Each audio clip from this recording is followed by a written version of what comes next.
करेंगे 17 अप्रैल से बनने वाले करंट अफेयर के सभी इंपॉर्टेंट क्वेश्चंस। कल की क्लास में हमने देखा था कि भारतीय सेना ने डीआरडीओ के साथ मिलकर के एमपीएटीजीएम हथियार प्रणाली का सफल परीक्षण किया है। अभी हाल ही में इसराइल पर हमला किया गया है ईरान के द्वारा। रिसेंटली जॉन डक्स ग्रेडनर वैश्विक स्वास्थ्य पुरस्कार जीता है डॉक्टर गगनदीप कांग ने। हाल ही में US president gold volunteer service award से सम्मानित पहले भारतीय साधु बने हैं आचार्य लोकेश मुनि।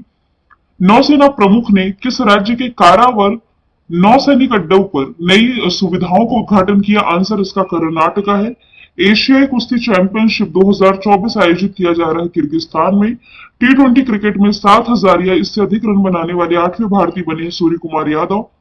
Swami Vivekananda under 20 football championship का उद्घाटन किया गया है छत्तीसगढ़ के नारायणपुर में।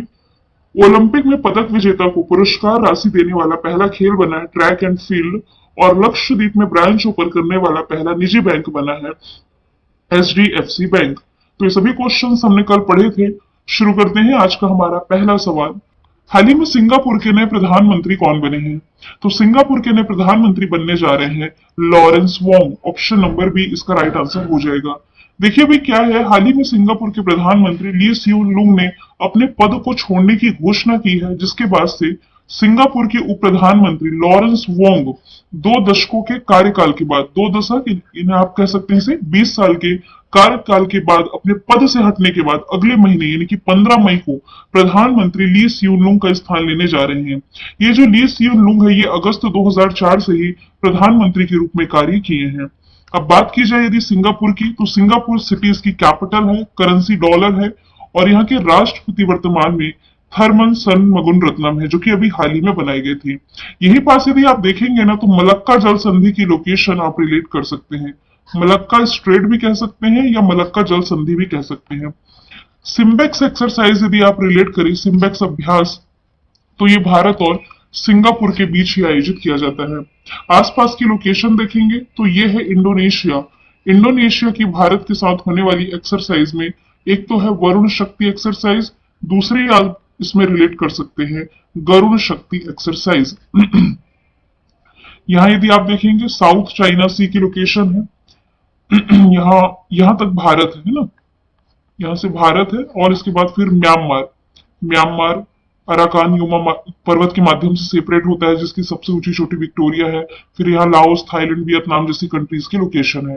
ठीक है, यहाँ से हमने डिस्कस किया सिंगापुर के बारे में। अब यहाँ पर बात की जा रही है नवनिर्वाचित प्रधानमंत्री की, तो आप ऑप्शन से यदि रिलेट करेंगे तो क्रिस्टोफर लक्सन, ये अभी हाल ही में न्यूजीलैंड के प्रधानमंत्री बनाए गए हैं। गैब्रियल अटेल फ्रांस के सबसे युवा प्रधानमंत्री बने हैं, जबकि आसिफ अली जरदारी यदि रिलेट करें तो ये पाकिस्तान के नए राष्ट्रपति बने हैं। क्रिस्टोफर लक्सन न्यूजीलैंड के प्रधानमंत्री, गैब्रियल अटल फ्रांस के प्रधानमंत्री, आसिफ अली पाकिस्तान के राष्ट्रपति। अगला सवाल है, इसरो ने किस वर्ष तक चंद्रयान 4 के लिए जो मिशन है ये इसकी घोषणा की है? चंद्रयान 4 के लिए मिशन की घोषणा ये की गई है इसरो के द्वारा 2040 तक। इसरो के प्रमुख एस सोमनाथन ने 2040 तक चंद्रयान 4 मिशन लॉन्च करने की घोषणा की है।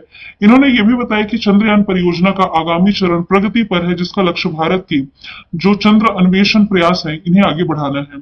इस मिशन के जरिए इसरो पहली बार इंसानों को चांद की धरती पर पहुंचाने जा रहा है। इसरो भारत की स्पेस एजेंसी, जिसका फॉर्मेशन ईयर है 1969, बैंगलोर कर्नाटक हेडक्वार्टर है, एस सोमनाथ वर्तमान में अध्यक्ष हैं। अब यदि आप रिलेट करें कुछ टारगेट्स ईयर की, तो भारत ने फाइलेरिया मुक्ति का जो लक्ष्य रखा है, फाइलेरिया मुक्ति यानी कि हाथी पांव वाला जो रोग होता है, इससे मुक्ति का लक्ष्य है 2027 तक का। भारत ने टीबी मुक्ति का लक्ष्य रखा है 2025 तक का। भारत ने मलेरिया मुक्ति का लक्ष्य रखा है 2030 तक का। इसके अलावा भारत ने 2047 का टारगेट रखा है सिकल सेल एनीमिया मुक्त बनने का। भारत ने 2070 का टारगेट रखा है जीरो कार्बन उत्सर्जक बनने का। ये सभी आप रिलेट कर सकते हैं। तीसरा सवाल है, हाल ही में पर्यटक के रूप में अंतरिक्ष की यात्रा करने वाले पहले भारतीय कौन बनने वाले हैं? तो ये बनने जा रहे हैं Gopi Chand थोटापुरा। Option number A इसका राइट आंसर हो जाएगा।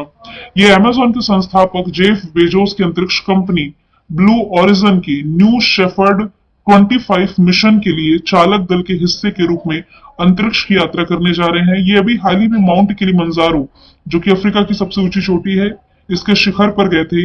ये भारत के राज्य आंध्र प्रदेश के विजयवाड़ा में जन्मे हैं, गोपीचंद। बात की जाए यदि अमित क्षत्री की, तो नासा के मून टू मार्स प्रोग्राम के प्रमुख के रूप में इनकी नियुक्ति की गई है। इंदर मिटगिल जो है, ये वर्ल्ड बैंक में मुख्य अर्थशास्त्री के रूप में नियुक्त किए गए हैं। नील मोहन ये भी भारतीय मूल के हैं, जो कि रिसेंटली यूट्यूब के सीईओ बने हैं। आगे चलते हैं। हाल ही में किसे सीबीआई में संयुक्त निदेशक के रूप में नियुक्त किया गया है? सीबीआई यानी कि सेंट्रल ब्यूरो ऑफ इन्वेस्टिगेशन, इसमें संयुक्त निदेशक के रूप में अभी हाल ही में अनुराग कुमार की नियुक्ति की गई है।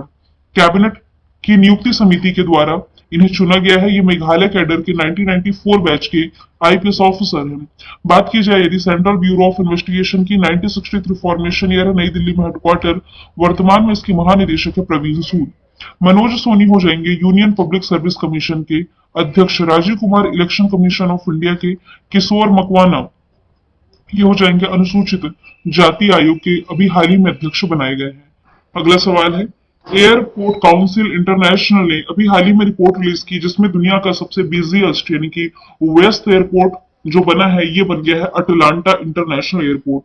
अभी हाल ही में एसीआई ने दुनिया के सबसे बिजिएस्ट एयरपोर्ट की लिस्ट जारी की, जिसमें कि टॉप 10 में भारत में जो राजधानी दिल्ली है, इसका इंदिरा गांधी इंटरनेशनल एयरपोर्ट 10वें स्थान पर है। टॉप पर है अटलांटा एयरपोर्ट, दूसरे स्थान पर है दुबई इंटरनेशनल एयरपोर्ट, अब तीसरे स्थान पर इसमें है Dallas fort worth international airport, चौथे स्थान पर लंदन का हीथ्रो एयरपोर्ट और पांचवें स्थान पर रहा है टोक्यो का हानेडा एयरपोर्ट। आगे चलते हैं। हाल ही में T20 में 500 छक्के लगाने वाले पहले भारतीय कौन बने हैं? तो ये रिसेंटली बन गए हैं रोहित शर्मा। ये वही रोहित शर्मा है जो कि अभी हाल ही में T20 मेंस वर्ल्ड कप में भारत की कप्तानी करने जा रहे हैं, जिसे होस्ट करने जा रहा है अमेरिका और वेस्ट इंडीज। बात की जाए यदि विराट कोहली की, तो आईपीएल में 8 शतक लगाने का रिकॉर्ड इन्होंने अपने नाम किया है। बात की जाए यदि एमएस धोनी की, तो सबसे ज्यादा स्टंपिंग करने का रिकॉर्ड इनके नाम है, करंट अफेयर में मैंने पढ़ाया ही है। और T20 में 7,000 रन बनाने वाले या इससे अधिक बनाने वाले 8वें भारतीय बने हैं सूर्य कुमार यादव। अगला सवाल है, आईपीएल इतिहास में सबसे बड़े टीम स्कोर का अपना ही रिकॉर्ड किस टीम ने तोड़ा है? तो इसका आंसर हो जाएगा सनराइजर्स हैदराबाद। देखिए, अभी कुछ दिन पहले मैंने आप लोगों को बताया था कि इसी सीजन में आईपीएल का जो 17वां एडिशन चल रहा है परसों का, इसमें हैदराबाद ने मुंबई इंडियंस के खिलाफ 277 रनों का रिकॉर्ड बनाया था 3 विकेट पर। अभी क्या हुआ है कि बैंगलोर के एम चिन्ना स्वामी स्टेडियम में आरसीबी के खिलाफ इसने अपना ही पुराना रिकॉर्ड बीट करते हुए 287 3 विकेट के नुकसान पर ये स्कोर खड़ा कर दिया है, यानी कि अपना ही रिकॉर्ड इसने बीट किया है। आईपीएल का 17वां एडिशन चल रहा है और इसकी शुरुआत 2008 में की गई थी। ये बीसीसीआई के द्वारा ही रेगुलेट कराया जाता है, आप याद रखेंगे। महिलाओं का आईपीएल 2 बार हो चुका है, पहली बार विजेता थी मुंबई इंडियंस, दूसरी बार विजेता इसमें रही थी royal Challengers Bangalore. Royal Challengers Bangalore क्या ही कहीं, किस्मत ही खराब है। 17वां एडिशन चल रहा है और इस बार भी ये टेबल पॉइंट पर सबसे नीचे थी, अब आप कह सकते हैं कि बाहर ही हो गई एक प्रकार से। चेन्नई सुपर किंग्स और मुंबई इंडियंस, सबसे ज्यादा सफल टीम ना आईपीएल के इतिहास की ये दोनों ही टीमें हैं। 5-5 खिताब दोनों ही टीमों के नाम है। अब दोनों ही टीमों के कैप्टन बदल गए हैं। मुंबई इंडियंस के जो कैप्टन है अब है हार्दिक पांड्या, जो कि पहले हुआ करते थे रोहित शर्मा। चेन्नई सुपर किंग्स के कैप्टन अब है ऋतुराज गायकवाड़, जो कि हुआ करते थे महेंद्र सिंह धोनी। 8वां सवाल है, हाइब्रिड पिच तकनीक का उपयोग करने वाला भारत का पहला स्टेडियम कौन बना है? तो ये बनने जा रहा है हिमाचल प्रदेश का धर्मशाला स्टेडियम। आईपीएल 2024 के मुकाबले अब हाइब्रिड पिच पर खेले जाएंगे। जो हिमाचल प्रदेश क्रिकेट एसोसिएशन है, इसका जो धर्मशाला स्टेडियम है, इस सीजन में 2 आईपीएल मैचों की मेजबानी करने जा रहा है और ये दोनों ही मुकाबले ये हाइब्रिड पिच पर होंगे। धर्मशाला हाइब्रिड पिच स्थापित करने वाला देश का पहला स्टेडियम बनने जा रहा है। अब देखिए, ये हाइब्रिड पिच यहाँ पर जो टर्म लिखा हुआ है, ये है क्या एक्चुअल में? तो हाइब्रिड पिच में ना मैदान के भीतर एक तरह का नेचुरल या आप कह सकते हैं कुदरती टर्फ के साथ कुछ फीसदी हिस्सा जो है ये पॉलीमर फाइबर को होता है। इससे पिच टिकाऊ रहती है और इस पर एक जैसा उछाल भी मिलता है। इसमें 5% ही पॉलीमर फाइबर का इस्तेमाल किया जाता है ताकि पिच के जो नेचुरल गुण है ये बने रहें। तो ऐसा पहला जो स्टेडियम है बनने जा रहा है हिमाचल प्रदेश का धर्मशाला स्टेडियम। बात की जाए यदि नरेंद्र मोदी स्टेडियम की तो ये गुजरात में है। दुनिया का सबसे बड़ा क्रिकेट स्टेडियम जिसकी बैठक क्षमता 1.5 लाख दर्शकों की है। वानखेड़े स्टेडियम ये है मुंबई में, और यहीं पर सचिन तेंदुलकर की प्रतिमा का उद्घाटन किया गया था। बीसीसीआई का हेडक्वार्टर यही है। साल्ट लेक स्टेडियम ये आपका हो जाएगा कोलकाता में। कोलकाता हुगली नदी के किनारे बसा हुआ है, जहां पर पहली अंडर वाटर मेट्रो चलाई गई। अच्छा, क्वेश्चन 1 में मैं राज्य क्यों लिख रही, यहां भी शहर का नाम मेंशन कर देती हूँ। नरेंद्र मोदी स्टेडियम ये आपका अहमदाबाद गुजरात में है। नवा सवाल है, अंतरराष्ट्रीय मुद्रा कोष यानी कि आईएमएफ की एमडी कौन है जिन्हें दूसरे 5 साल के कार्यकाल के लिए चुना गया। अभी वर्तमान में देखा जाए तो आईएमएफ की जो एमडी थी ये थी क्रिस्टलिना जॉर्जीवा। अब इनका दूसरा कार्यकाल फिर से 5 साल के लिए शुरू होने जा रहा है। 1 अक्टूबर 2024 से इनका दूसरा कार्यकाल शुरू होगा। बुल्गारिया की है क्रिस्टलिना जॉर्जीवा। 2019 में ये आईएमएफ में एमडी के रूप में नियुक्त की गई थी। आईएमएफ की स्थापना 1945 है। Washington DC headquarter Christina Georgieva वर्तमान में इसकी एमडी है। अच्छा, इसकी पहली महिला डिप्टी एमडी के रूप में भारतीय मूल की गीता गोपीनाथ की नियुक्ति की गई। अंशुला कांत ये वर्ल्ड बैंक में सीएफओ है, chief financial officer. Soumya Swaminathan जो है ना, इनकी नियुक्ति डब्ल्यूएचओ यानी कि वर्ल्ड हेल्थ ऑर्गेनाइजेशन में मुख्य वैज्ञानिक के रूप में की जा चुकी है। 10वां सवाल मैंने रिविजन के लिए रखा है। Major Dhyanchand lifetime achievement award 2023 से किसे सम्मानित किया गया, तो आंसर इसका हो जाएगा अशोक कुमार। इसमें वर्ष का सर्वश्रेष्ठ पुरुष खिलाड़ी हार्दिक सिंह, सर्वश्रेष्ठ महिला सलीम टेटे।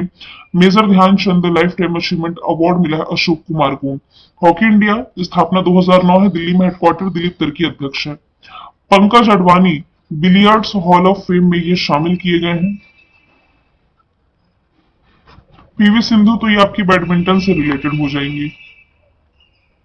देवेंद्र झांझरिया की यदि मैं बात करूं तो ये भारतीय पैरालंपिक संघ के अभी हाल ही में अध्यक्ष बनाए गए हैं। स्टैटिक में यदि हम देखें तो संविधान सभा की जो ड्राफ्ट कमेटी थी, प्रारूप समिति, इसमें एक अध्यक्ष थे, 6 सदस्य, टोटल 7 मेंबर आप कह सकते हैं, जिसके अध्यक्ष भीमराव अम्बेडकर थे। कुव्वतुल इस्लाम मस्जिद का निर्माण कुतुबुद्दीन ऐबक ने कराया। महमूद गजनवी के भारत के आक्रमण के समय जो विद्वान अलवरुनी है, इन्होंने ग्रंथ की रचना की थी जिसका नाम था किताबुल हिंद। भारतीय संविधान का कौन सा आर्टिकल है जो नई अखिल भारतीय सेवा की स्थापना का प्रावधान करता है? आर्टिकल 312 है। नीति निर्देशक सिद्धांतों में निम्नलिखित में से कौन सा अनुच्छेद अंतरराष्ट्रीय शांति और सुरक्षा से संबंधित है? आर्टिकल 51। वैदिक ग्रंथ में यज्ञ धर्म कांड की बातें कही गई हैं। यजुर्वेद में माई एक्सपेरिमेंट विथ ट्रूथ यानी कि सत्य के साथ मेरे प्रयोग, ये लिखा गया है महात्मा गांधी जी के द्वारा। कल मैंने आपसे पूछा था पेरिस ओलंपिक में भारत की पहली महिला जूरी सदस्य, आंसर था बिल्किस मीर। आज का सवाल है, लक्षद्वीप में ब्रांच ओपन करने वाला पहला भारतीय निजी बैंक जो बना है इसका नाम बताइएगा। फिर हम